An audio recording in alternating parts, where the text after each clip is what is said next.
So as you saw, when running MP collapse, it does recommend you re-estimate your recombination fractions after this. Otherwise, you will end up with a recombination fraction matrix, which has a dimension of the total number of markers rather than the total number of binned markers. And it's not going to be relevant because the marker names won't match up to each other. Once you've done that, you can use that as a starting point then for doing the rest of your linkage map construction. In this case, because you're not actually getting that much, out of doing the binning, you're only getting rid of about 10, 20 markers, something like that.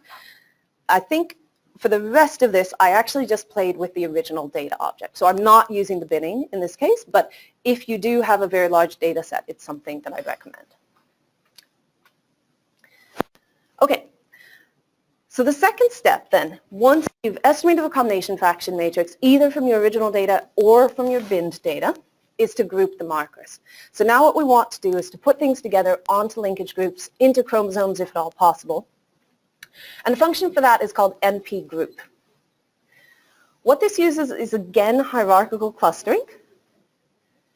And the metric, the distances used for the clustering are based on both the recombination fraction and the LOD score. So essentially, I think typically when you're constructing linkage maps, you say either the LOD score needs to be a very large number, the recombination fractions need to be a small number, and what we've done here is sort of combine the two of those in order to do the clustering. You have to give it the number of groups to form. We tried a couple different ways of doing this. Originally, MP group didn't take in the number of groups to form. It just went through all of the markers, and if you had markers which were below a certain recombination fraction threshold and above a LOD threshold, we put them together into the same group, and we merged two groups if you had any markers between them that satisfied those criteria. The problem with this is that if you had just one or two markers which had genotyping errors or for whatever reason were linked to more than one group, you ended up forming groups which had several thousand markers in them, which were basically combining 3 chromosomes together. So afterwards, you had to go through and then separate them out into groups by looking at it by eye. By doing it this way, what we do is we set a fairly high threshold and we form lots of little groups. So even if you know that you have 5 or 21 or 7 chromosomes, you might form more groups than that and then merge them together afterwards to make sure that each individual group is, you're very confident in what markers are going into that. In this case, we actually know we have 5 groups, so we can just do NP group, the number of groups is 5. And if we do that, we can actually look at how many markers end up in each group. So by doing a table, the information from doing NP group is stored in this component LG. And then that stores both the number of groups and the actual identification of which marker goes into which group. You can see that it produces 5 groups. Each of them has 101 markers, which is what we simulated, so that's a good sign. But then what you can also see is that the groups that we form don't necessarily match up to the names of the groups that we originally generated. So this table down here is taking each of the groups in the original data, each of the chromosomes, and finding out where the markers on that chromosome fall into each of the groups in the grouped data. And what you can see is that chromosome 1 actually gets called group 5, chromosome 2 gets called group 1, chromosome 3 gets called group 2, and so on. So in this case, we've actually grouped the markers perfectly. We had pretty clean data that we simulated. But you just have to keep in mind that chromosome 1 is not necessarily going to be group 1. So in the end of it, you have to find some other way to identify how do these things match. Often people have some markers that they kind of know which chromosome it falls on, and you can use that to identify the groups. So it's not any different from other. Is it ever the case that it can be assigned to 2 groups, or is it always the marker should never be assigned to 2 groups, but you can end up, like in this case, it's possible that we could have ended up with some markers that were from chromosome 1 in 2 different groups, which would indicate the grouping's not doing a great job. Yeah. Okay, so as I said, in this case, it all works very well. So setting ahead of time to 5 groups is not a problem. Sometimes when you do it, when you put in the number of groups that you know exist, however, you do have markers which are linked to multiple groups, and you'll end up with markers from multiple chromosomes essentially put into one group. So that's why we do it. Typically, we start off with about double the number of groups that we expect to see for our organism, and then we start merging them together. And I'll show you how to merge them a little bit later, because we do it interactively. Well, I could show you now, actually. Let's just check if this works. So this is a library which you do not have installed, I would guess, because it is a bit finicky to install.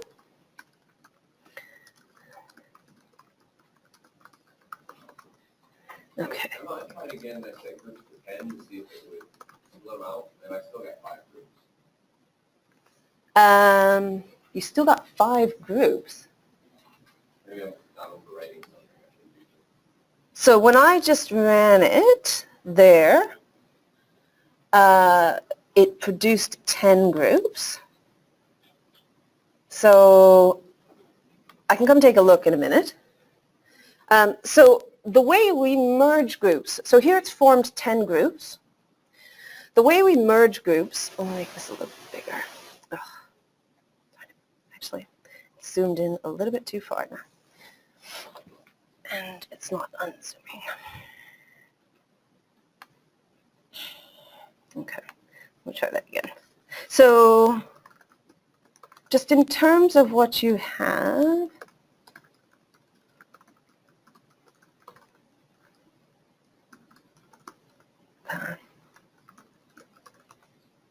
so if you type in that command, whatever you called the one with 10 groups, and you look at all dot groups in the LG object, does it come up with 1 to 5 or 1 to 10?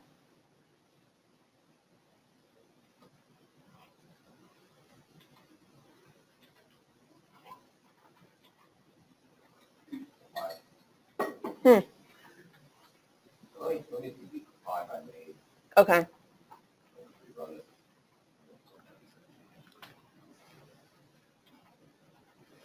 And let me borrow this mouse. I think that'll make this easier. Okay. Oh, maybe not. All right. I don't know why my thing's not working.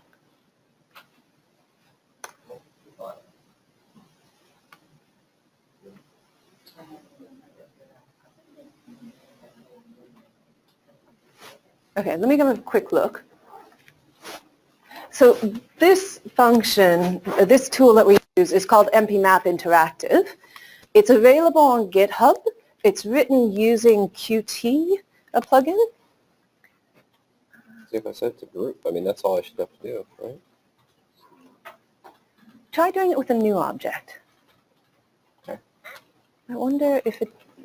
Or maybe some number of... yeah, just call it something else. No. Yeah, sure. So I removed the object. That's really weird. Maybe I'll try with something other than 10, like 6. I don't think that's good. Nope. It really likes 5 groups. So So it's not like a Bayesian thing where it optimizes it. It's whatever you set, it's going to bin those. It should form 6 or 10 groups.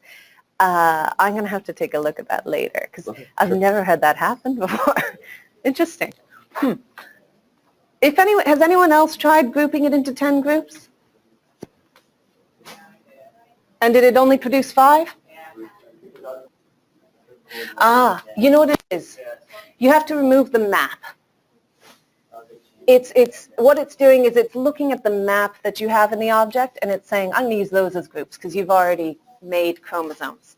Yep. So that particular object, I'm not sure why mine doesn't have a map in it, actually, because I wouldn't have expected that to work either. But if you remove the map component, then it should work. Yeah.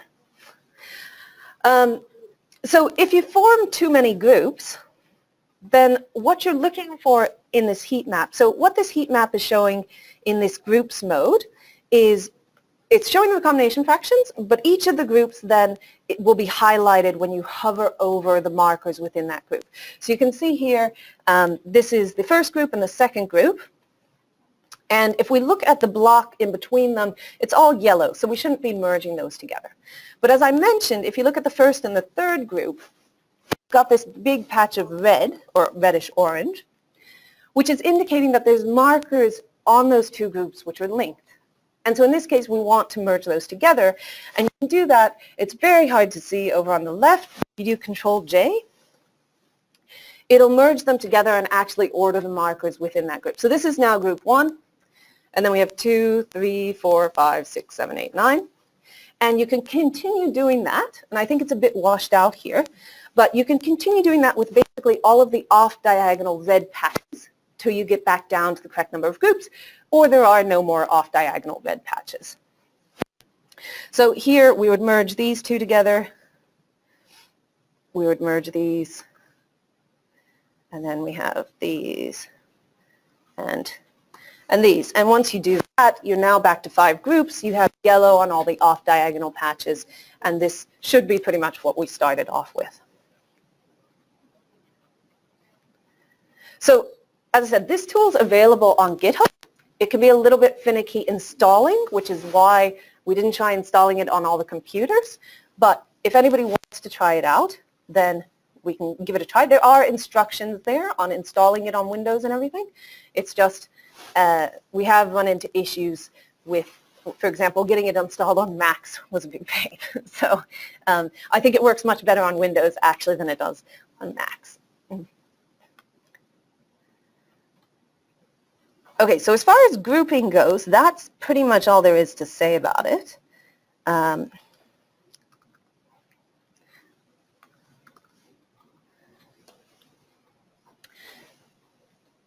Does anyone have questions about grouping? Yes? So that was the interactive way. Is it automated as well to reduce itself?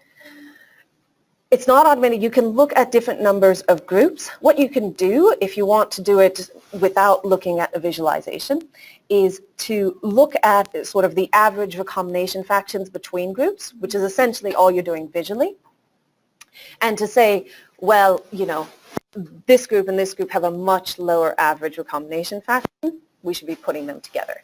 We have implemented it where it'll reduce it automatically because we figure if you're putting in that larger number of groups, you probably want to check it yourself. But in theory, you could do it. It's just a matter of determining where you draw that cutoff. From your visualization, does the red indicate that things are more linked? Is it a recombination? Yeah, so the red indicates a low recombination. There is actually a scale. It indicates a low recombination and a high LOD. So both of the two criteria are met. And so it's a good indication that those are linked. If you see, you know, one dot of red in the middle of a yellow block, it's not such a good indication. But if most of the block is kind of an orangish red color, then, and that's what I mean by if you look at the mean or the median or something like that, it means that most of the markers on those two groups have some linkage with each other, as opposed to, you know, most of them being unlinked and maybe one marker having some linkage. And so if you wanted to do it, like I don't recommend forming 100 groups and trying to collapse it down. It'll take forever. But if you do about double the size, then you're getting twice as many smaller groups, each of which you're more confident in. So it kind of works out in terms of confidence and the amount of effort you have to put in. So you typically do twice as many chromosomes as Roughly, twice as many linkage groups, and then we can combine them back into chromosomes. And what happens sometimes is you end up combining 3 or 4 groups into one chromosome. Some of them you have more markers on, so that's just what happens. Yeah, so it kind of depends. Yeah. Yep. Okay, so once you have your linkage groups, chromosomes, you want to order your markers. And the main function for that is called MP order. Not very imaginative names, but they work. What this uses is a seriation algorithm to order the markers. It actually tries a number of different possibilities to give you the best optimization of a criterion. And it uses a package called TSP to do that, so a traveling salesman heuristic solver. This is not something which can be solved exactly. It's an approximate solution, but you can do it in a number of different ways, and it gives relatively good results with these pairwise distances. There are a number of different criteria you can use. You can try and minimize the path length, so basically minimizing the overall length of the chromosome. We've done some simulations and shown that unless you have very good data, this actually is not an ideal way to do it, although it seems like it would be a good way to choose your criterion. The one which works better is something called minimizing the anti-Robinson events. And essentially what that's doing is trying to cluster together markers which have very similar patterns of recombination fractions. So you end up with markers where they're all quite tightly linked together, being put in the same region. And then as you move down the diagonal, you're minimizing the ones, the red dots essentially, which are off the diagonal. So you're trying to form that diagonal band. So this criterion matches up quite well with what we actually want to do in terms of looking at that heat map. The other function that we use is called compute map, and we run that after NP order to estimate the map positions based on these pairwise recombination fractions. Now, one thing you can do is just add up the recombination fractions converted to map distance, which are between all the adjacent markers. So essentially,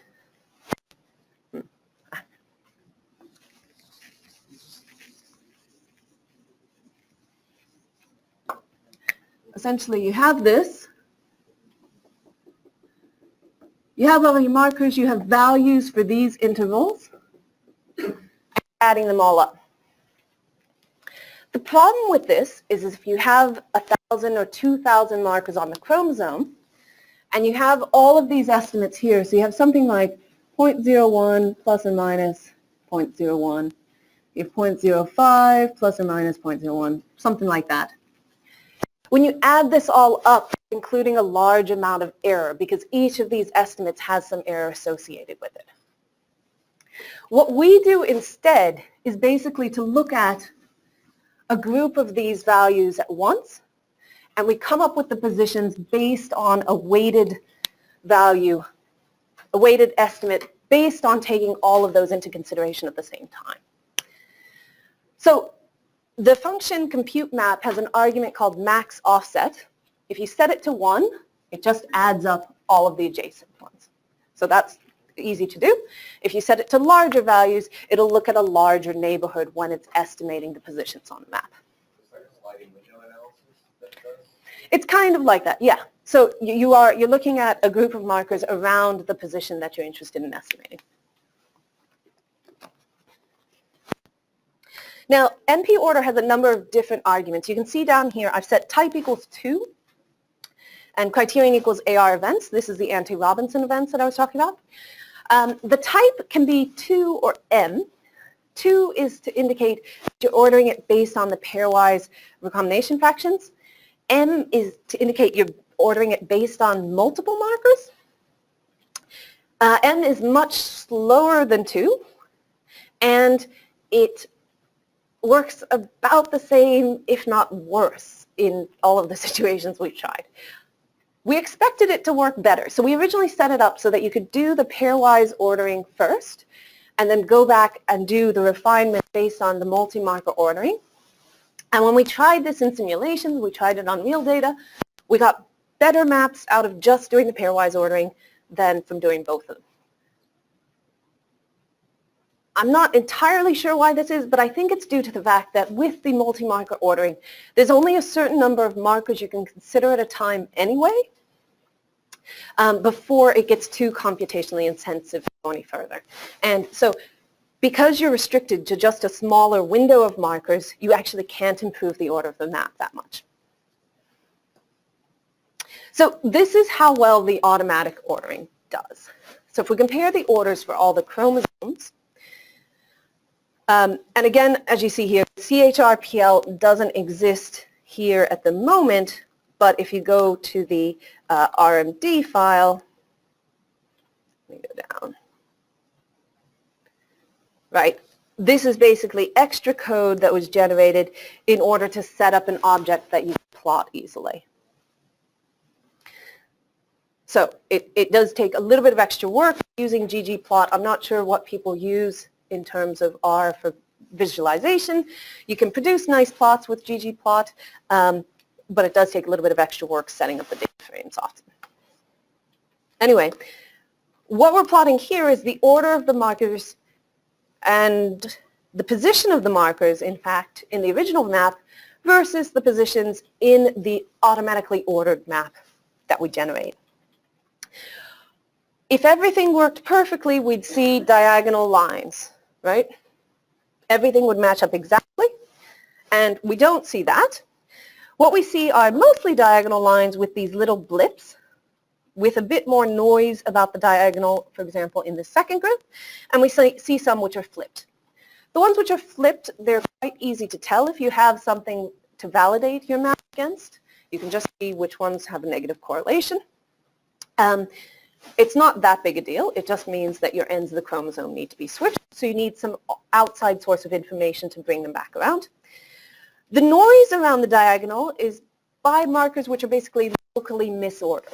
So each of these little blips here is probably a pair of markers which has been flipped. And these ones here where it's a bit noisier indicate markers where you might have a window of 5 markers, say, where they're not quite in the right order. Overall, though, it's not doing too badly because if it was, we'd see points out here very far from the diagonal where a marker at one end of the chromosome had been placed at the wrong end or something like that. So your metric saying whether that's right or wrong, you're comparing the original order to the new order? Yes, in this case. I guess. So if we think the original order might be wrong, then how does comparing that to the new order? Right. So typically in a real data set, you wouldn't compare it to the original order because that's just random. You'd compare it to another map. So for example, we compare our maps to the 90K consensus map typically to say, okay, you know, are there any markers which have the same name, they should be in the same position and are way off base. In this case, we have the actual true map that generated the data, so we can do it here.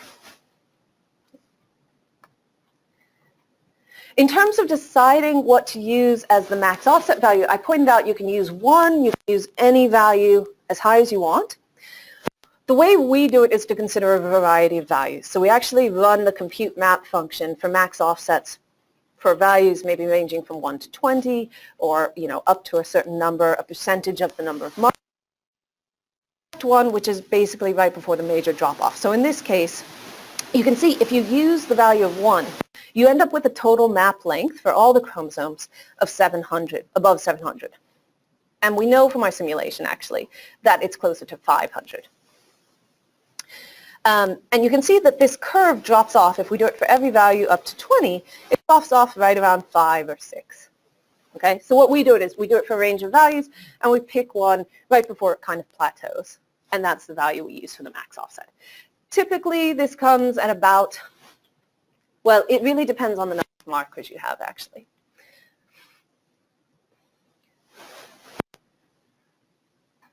Okay. So the last step then is actually trying to refine that map. So you saw that it did a reasonably good job, but there were still some issues. And so for this, again, we use this interactive tool for the most part. Basically, it allows us to do a visual comparison of the different orders and then go in and change things around when they look wrong. So here, what is this? Let me go down. Actually, I need to just put these in. Just give me a second.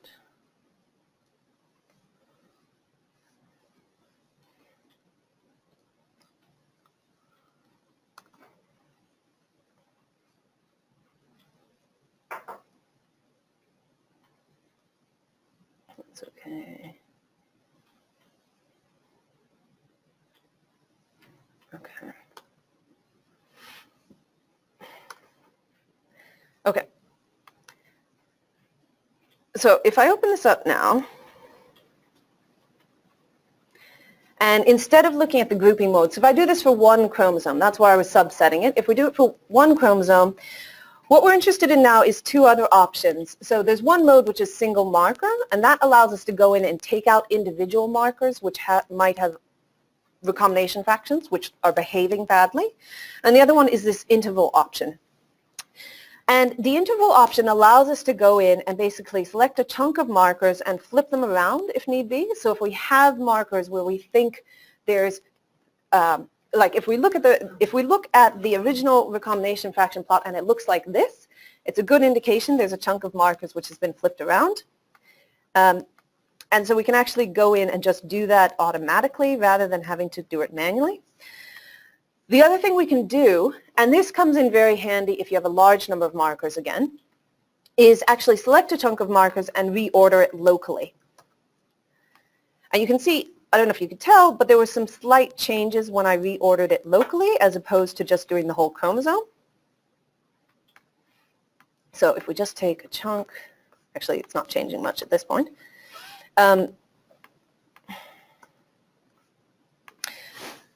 What tends to happen is that the algorithms used to order the markers don't work well if you're doing it on more than about 400 markers on a time. They'll get sort of a general global order roughly correct, but locally, because they're trying to optimize over so many markers, it's not doing as good a job as if you went in and ordered, you know, say groups of 200 markers at a time, say.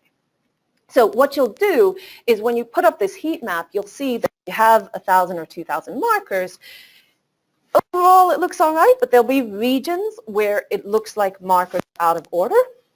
And as we're looking at the exercises, just as we're getting to the end of time here, I can put up some plots from real data so you can see what I mean by looking wrong. And what you'll want to do is basically go in and reorder things locally. Now, you can do this in terms of doing a loop over sets of markers within each chromosome. But in terms of looking at things and being able to change this, the interactive tool comes in quite handy. And what it does is it actually, anytime you reorder something,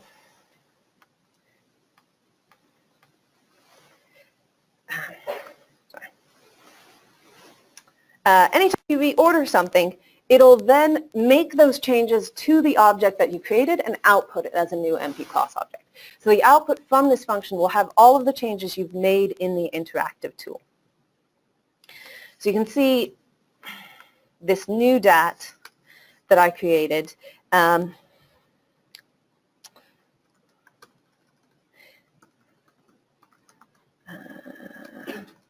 that QT applies to interactive tool that you probably didn't. Right. And so I'll put up the website if you like.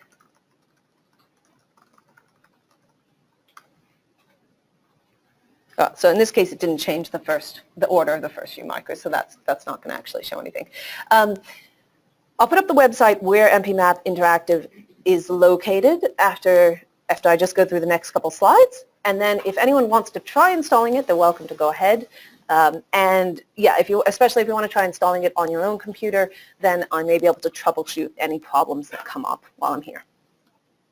So that's the main thing we use actually for just in terms of looking at diagnostics, trying to pull out markers which look bad or correct regions. What we can also do is use the RQTL engine for comparing orders to calculate the number of crossovers for different orders. So there's a function in RQTL called Ripple, which Carl may have talked about, and that looks at all different permutations of orders and tries to find the best ones within a window.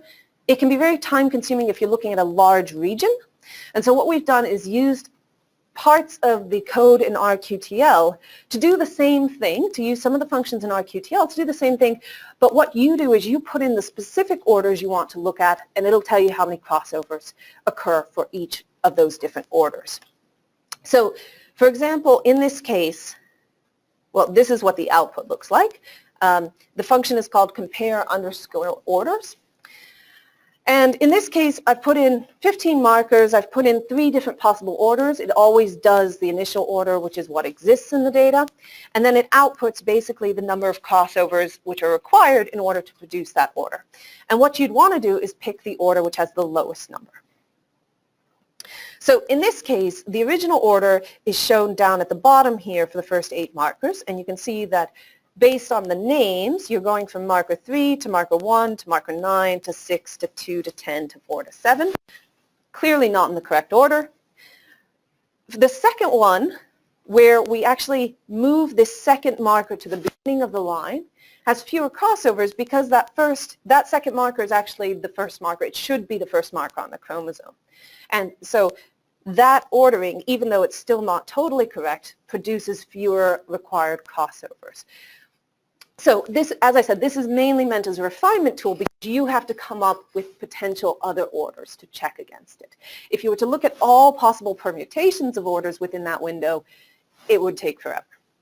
So it's meant to look at specific possibilities for flipping markers around. This is good evidence that minimizing math distance, the number of recombinations, actually gives you the correct math, right? If you're showing the lowest distance there is actually markers in the correct order. Yeah, although I didn't put in the totally correct order, which may produce an even better value. Is that what the top one is? No, so that initial order is what's shown down at the bottom, which is incorrect. Yeah, that's just what we got out of the original automatic ordering. You'd expect, for the simulated data, you would expect minimizing recombinations to perform best because we don't have anything, like there's nothing wrong going on in the data. There's nothing, no dirty data, essentially, no genotyping errors, yeah, nothing extra going on.